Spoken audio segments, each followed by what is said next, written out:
Hello, this is Colin Thompson. Welcome back to our latest episode in our COVID Culture series. So guys, girls, we hope that you're really finding value in what we're sharing with you. Tonight we have Coach Caneisha back, and we're going to talk once again about happiness and joy. If you've watched our previous episodes, you'll notice that we constantly talk about happiness. We constantly talk about mindset. We want to continue because the entire time that you're going through this lockdown, extended homestay, it's very important that you master two areas. These two areas are having a strong mindset. Having a strong mindset allows you then to start focusing on the present and the future. Now, hopefully, you're having a strong and positive mindset, but the importance is having a very strong mindset.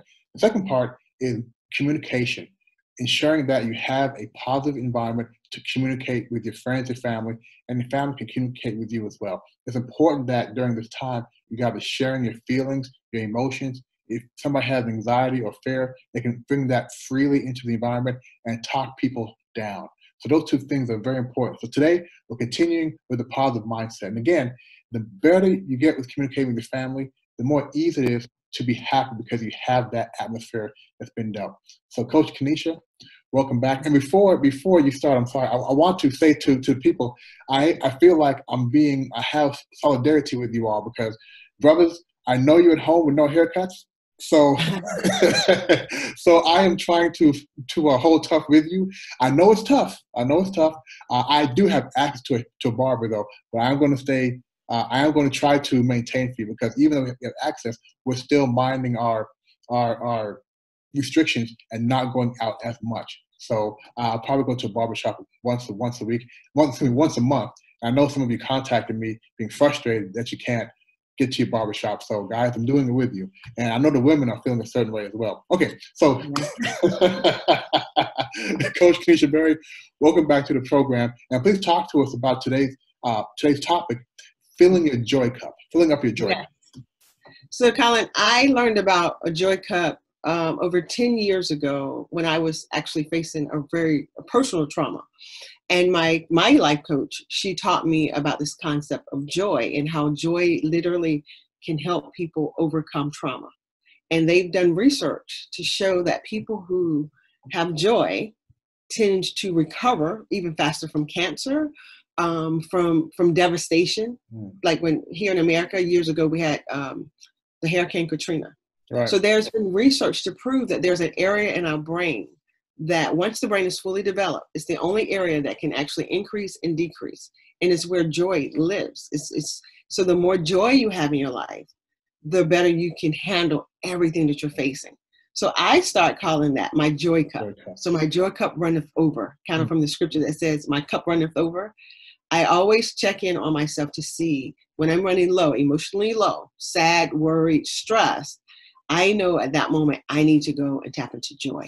And how do you manufacture the right way? How do you manufacture joy, especially when you're low? When you're happy, you manufacture, but when you're low, how do you manufacture that joy? Yeah. So one of the things, the most important thing you have to do is remember that like the joy journey is individual and independent. So you want to make sure you begin to, if you don't know, if you've never done this kind of work before, figure out what does bring you joy. And the thing that's a trap that I hear a lot of women say, particularly moms, is, oh, my children bring me joy.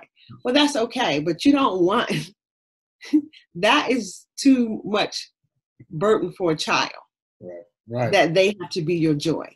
So you have to figure out independently for yourself what brings you joy. So some of the things, like for me, when I was going through my traumatic time, I learned that nature brings me great joy. Like it literally could fill up my joy cup immediately. And so I like to go to a place where there's water, like a pond, a park where there are trees.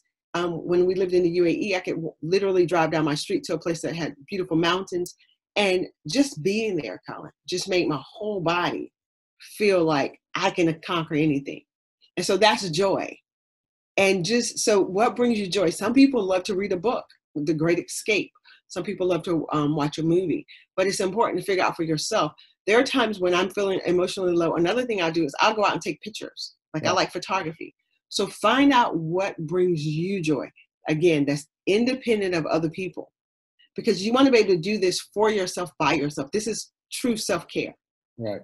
So let me play the devil's advocate here, because Sure. I'd like to explain, first of all, the difference between joy and happiness, if there is a difference, and also the challenge we have. And you gave some great examples. Each example was Causes God side. involved you going outside. So I can imagine people looking out the window at the mountains and just starting to cry because they can't go find their joy. But there is a way for us to find joy inside of a house. I mean, there is a way to do that. How can people find that joy or happiness or joy and start filling the cup when they're living under these restrictions? Yeah, and let's be sincere, because yeah, we are restricted, but you can still go outside in your backyard if you have a Yes. yard, Yes. or if you live in an apartment complex like where we live. It was in China. There was a pretty little area that had a little pond, a little lake. You can just go sit out there. You just don't go sit with a group of people. Right. So you can still find it, right? And just even if you have to do it early in the morning, but find that thing that brings you joy. So maybe like I'm a morning person. I used to love waking up at 5 o'clock in the morning when everyone is asleep and sitting in my living room and praying. That brought me joy, because I would set my day and set my mind before anything was happening, in that peace and that quiet. Again, reading. Find your nook. Find some little area in your house where you claim that spot from a certain time to a certain time. And you say, listen, guys, from 3 to 5, you can't come into this area. Yeah. Find something else to do. You go find what brings you joy. But this is my joy cup space. So you can begin to create places. Design yourself something like really cute. I've been watching a lot of YouTube videos on designing your house. And so just moving things around and making yourself cute little areas to create, joy.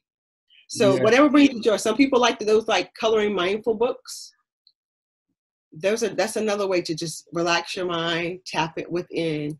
So if your creativity, there's so many ways. It's very interesting because you mentioned having your little private personal space, and that's very good, because that also allows you to clear your mind and think about what really brings you joy. Now, with some people, having that private space, especially in the mayhem that has been going on in your house, that is your joy. But we were talking earlier, and you used the word that I found very important, because in a lot of the discussions I've had with other coaches during this time, when we talk about how to really turn things around, Coach Elise had a very good program, which talked about how she was in an environment that was very bad, her parents, and how she had a conversation with them, and they used the same words you use, the same activity to turn things around. That's gratitude. Yes. How does gratitude help us to find that joy, start to fill that joy cup up? Yeah. So the thing we have to understand is, regardless of what you believe religious-wise, we are very spiritual creatures. Like we have spirit. And so gratitude is one of the high level emotions. So some people call it frequency. If you Bible person like me, we understand it to be like gratitude, being thankful is one of those high values that connects us to God. But what it does, typically what gratitude does, it gets your mind off of you. It gets your mind off of everything you think is going wrong. It begins to shift your focus so that you can see every amazing thing that you still have in your life.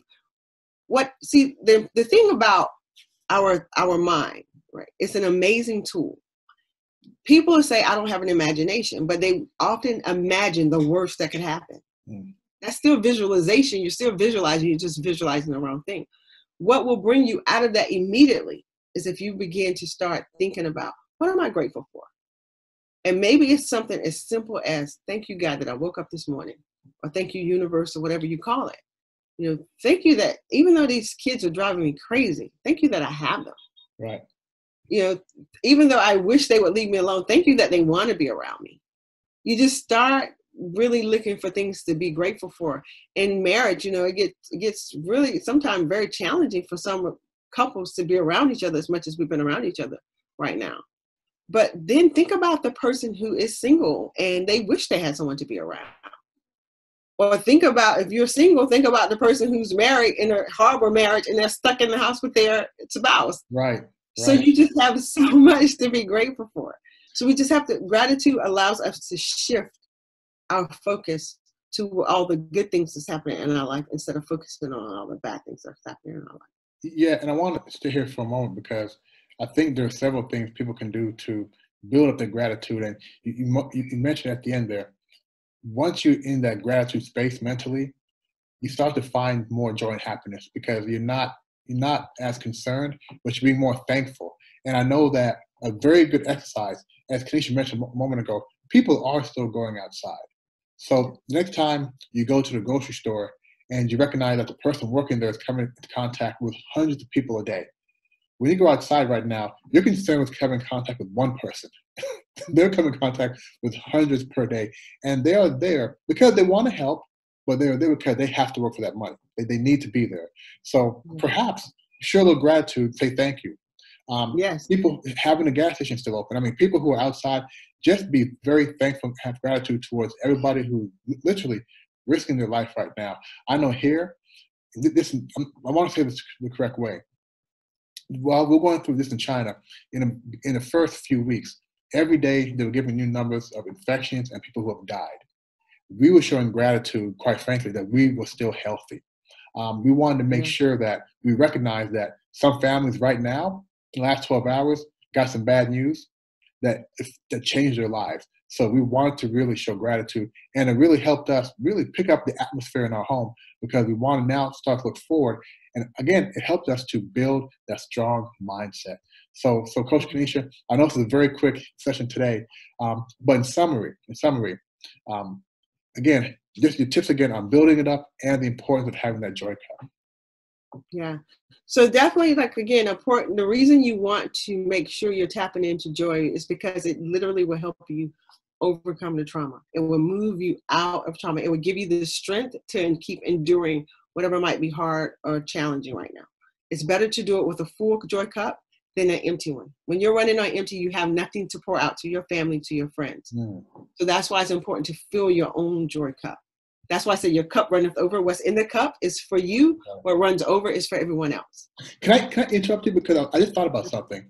Would you recommend, because you made a very good point, when a cup runneth over, you can then help your family. Is it important to start your joy cup filling in the morning, first thing in the morning? I'm a morning person. Absolutely, for me, it's important. Interesting enough, I've coached some people who I have a miracle mindset program. I coached some people who they love to do the miracle mindset after school at the end of their day before they would enter into their homes with their family. So again, everyone is individual.